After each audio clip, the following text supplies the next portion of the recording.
हमको जदी क्वेश्चन में देखबा 1 जोग 2 जोग 3 जोग 4 जोग 5 डॉट डॉट डॉट 50 तक जदी जोग होइतिबा तर जोगफल केते हेबा बोलबा धर तमे क्या करबो 1 जोग 2 समान 3 3 3 6 6 4 को 10 10 5 15 15 6 को केते 21 एंदा हिसाब करबो बोले तो तुमको आधा घंटा कोने लागबा तो आमे न काडा करबा होते इजी प्रोसेस टे अप्लाई करबा देखो ता सूत्र कोना n into ए जे ब्रैकेट अछि ताके हम इनटू बोली कहसु n into n plus 1 by 2 एति करि पाको सूत्र टे खालीटा घुसी देबो टिके इनो n समान काना डाउट टे आसुतबा तुमको काना n समान काना हेबा देखो n समान होचे शेष संख्या बोले केते 50 इनो धर तुमको 60 दिला 60 करतो 70 दिला 70 करतो हैला देखो तापर n समान जदी 50 कर देमा लिखि देमा तापर देखो सूत्र हिसाबे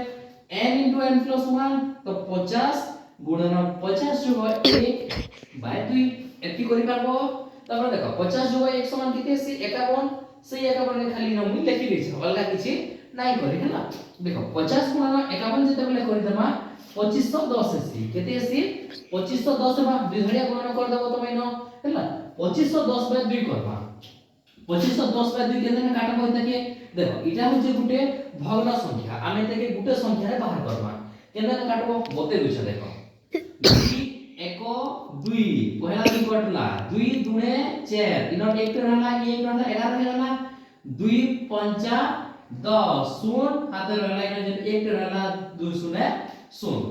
बुझी पारलो के एटा केते हला 1260 पारला तमर आंसर हे पारला